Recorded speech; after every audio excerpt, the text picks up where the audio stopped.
Hey everyone, this is Dr. Malego, and today I want to talk to you about going to conferences. Most professions gather with a conference periodically. Maybe it's once a year.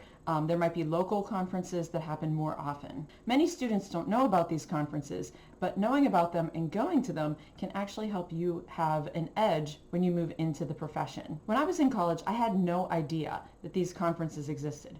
And we actually went to the flute convention in Boston, and I thought, oh my gosh, flute players are the only people who do this. This is like really cool. And as I got older, of course, I learned that most professions actually have conferences, and they're all kind of pretty cool. They're good events to go to. So what is your career goal? And where or when do the professionals in your intended field gather together to learn more and to network? The best place to start to find that out is actually just with a good old Google search. Look nationally and internationally as well as locally, like in your state or in your region of the country or wherever you're located. See what you find out and decide, what sounds interesting to you. Is there a conference in a place you'd always wanted to visit, or is there a conference that's close by that would cost less money to get to because you could drive? Things like that. Talk with your advisor or maybe another teacher in your field and see, do they know anything about this conference? Maybe they go to it and they just haven't thought about taking students with them. I go to a lot of conferences by myself or, with other colleagues who are in the same areas of professions that I'm in, but then I also go to some conferences that I take students to.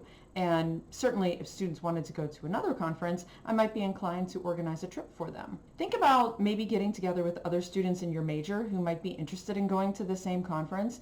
That can obviously feel more comfortable to you because you won't be just traveling somewhere by yourself.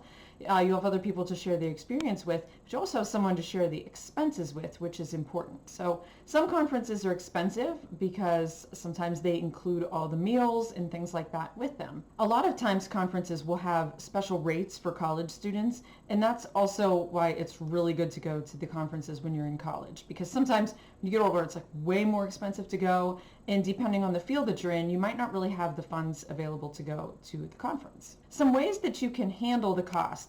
In the school where I teach, sometimes the Student Government Association is able to help with student activities fees.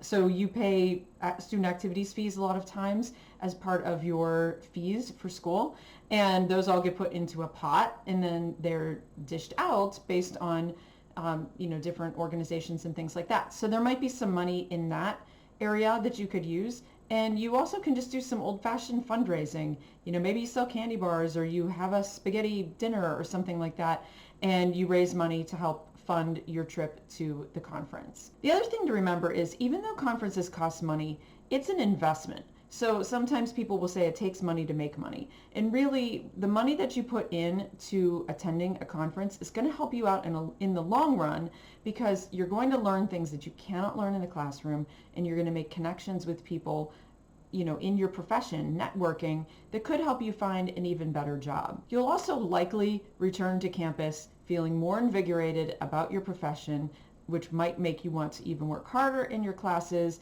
and achieve even more, which will help you become a college success story. Thank you for watching.